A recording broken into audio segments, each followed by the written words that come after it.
नमस्कार दोस्तों, हर हर महादेव।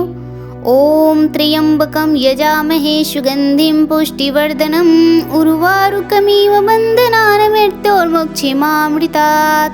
अर्थ, हम 3 नेत्रों वाले भगवान शिव की उपासना करते हैं, जो संपूर्ण जगत में जीवन की सुगंध फैलाते हैं और जो भक्तों का पोषण करते हैं। जैसे पकने पर खरबूजा बेल से अलग हो जाता है, वैसे ही हम मृत्यु और रोग के बंधन से मुक्त होकर अमृत स्वरूप प्राप्त करते हैं। दोस्तों, आज हम बात करेंगे महामृत्युंजय मंत्र के बारे में, जिसको जपने से कैसे हमें रोग से मुक्ति मिल सकती है। तो चलिए इस मंत्र का महत्व जानते हैं एक कथा के माध्यम से। बहुत समय पहले अवंती नगरी में एक राजा चंद्रकेतु का शासन था। वे न्यायप्रिय और प्रजावत्सल राजा थे। उनके राज्य में सब प्रकार की समृद्धि थी, लेकिन एक दुख था। उनका एकमात्र पुत्र सुधन्वा असाध्य रोग से पीड़ित था। राजमहल में हर प्रकार की औषधि, वैद्य और यज्ञ किए गए, लेकिन राजकुमार का स्वास्थ्य दिन प्रतिदिन बिगड़ता ही जा रहा था। राजा और रानी दुख में डूबे रहते। तभी एक दिन दरबार में एक वृद्ध ऋषि आए। उनका नाम था ऋषि वशिष्ठानंद। ऋषि ने राजा से कहा, राजन, तुम्हारा पुत्र साधारण औषधियों से ठीक नहीं होगा। उसके जीवन की रक्षा केवल महामृत्युंजय मंत्र से ही संभव है।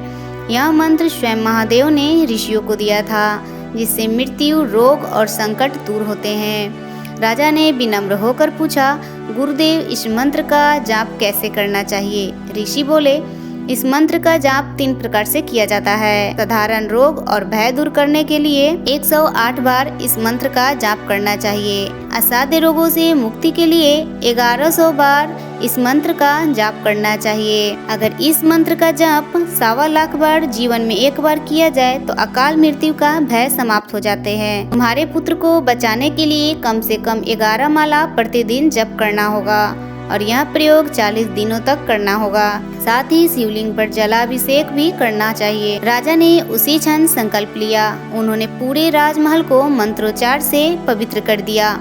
ब्राह्मणों और साधकों को बुलाकर महामृत्युंजय यज्ञ प्रारंभ किया गया। राजकुमार सुधन्वा को मंत्र जाप से प्राप्त जल पिलाया जाने लगा। हर दिन ऋषि स्वयं महामृत्युंजय का जाप करते और जल में मंत्र शक्ति भरकर राजकुमार को पिलाते। पहले 7 दिन में ही आश्चर्यजनक परिवर्तन दिखने लगा। जो राजकुमार महीनों से बिस्तर से नहीं उठ पाया था, उसने स्वयं बैठकर जल ग्रहण किया। 21वें दिन उसके चेहरे पर तेज आने लगा। 40वें दिन के अंत तक उसका रोग पूर्णतः मिट गया। राजमहल में उत्सव मनाया गया। लोग कहने लगे, जहाँ महामृत्युंजय मंत्र का जाप होता है, वहाँ मृत्यु भी पराजित हो जाती है। महल में एक विद्वान मंत्री ने पूछा, गुरुदेव, यह कैसे संभव है कि केवल मंत्रोच्चार से रोग दूर हो जाता है? ऋषि मुस्कुराए और बोले, मंत्र केवल शब्द नहीं होते, वो देव शक्ति का आवाहन है।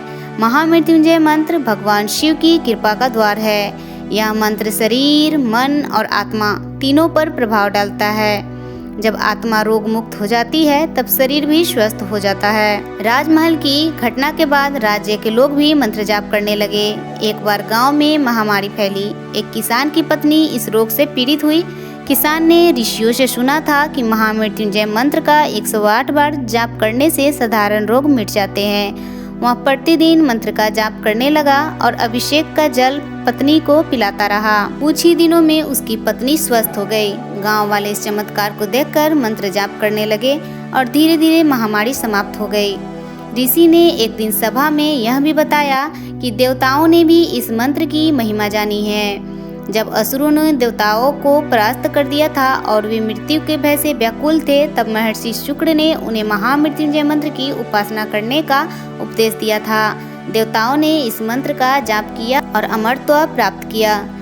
राजकुमार के स्वस्थ होने के बाद राजा चंद्रकेतु ने संकल्प लिया कि वे हर वर्ष महामृत्युंजय यज्ञ करवाएंगे, ताकि राज्य में किसी को अश्मय मृत्यु या असाध्य रोग का भय ना रहे। समय के साथ यह कथा पूरे भारत में फैल गई। लोग कहते, जहाँ महामृत्युंजय मंत्र का जाप होता है, वहाँ मृत्यु का बंधन ढीला पड़ जाता है और रोग मिट जाते हैं। तो दोस्तों, महामृत्युंजय का मंत्र जाप रोगों का नाश करता है। श्रद्धा, नियम और भक्ति के साथ किया गया जाप ही फल देता है। सामान्य रोगों के लिए 108 बार जाप करना चाहिए और असाध्य रोगों के लिए 1100 बार और अकाल मृत्यु से बचाव के लिए 1.25 लाख बार जप करना चाहिए। इस मंत्र से शरीर, मन और आत्मा तीनों की शुद्धि होती है। यह मंत्र मृत्यु को भी पराजित कर सकता है, इसलिए इसे मृत्युंजय कहा जाता है। महामृत्युंजय मंत्र का शक्ति आप देख सकते हैं कैसे राजकुमार को इस मंत्र ने ठीक किया। तो दोस्तों, अगर आज की वीडियो आपको अच्छी लगी हो तो वीडियो को लाइक, शेयर और चैनल पे पहली बार आए हैं तो चैनल को सब्सक्राइब जरूर कर ले और कमेंट में हर हर महादेव जरूर लिखे। तो भगवान शिव की कृपा आपके और आपके पूरे परिवार पे बनी रहे, यही कामना करते हुए वीडियो को समाप्त करती हूँ। मिलते हैं अगले वीडियो में फिर से एक कहानी के साथ। तब तक के लिए धन्यवाद। हर हर महादेव।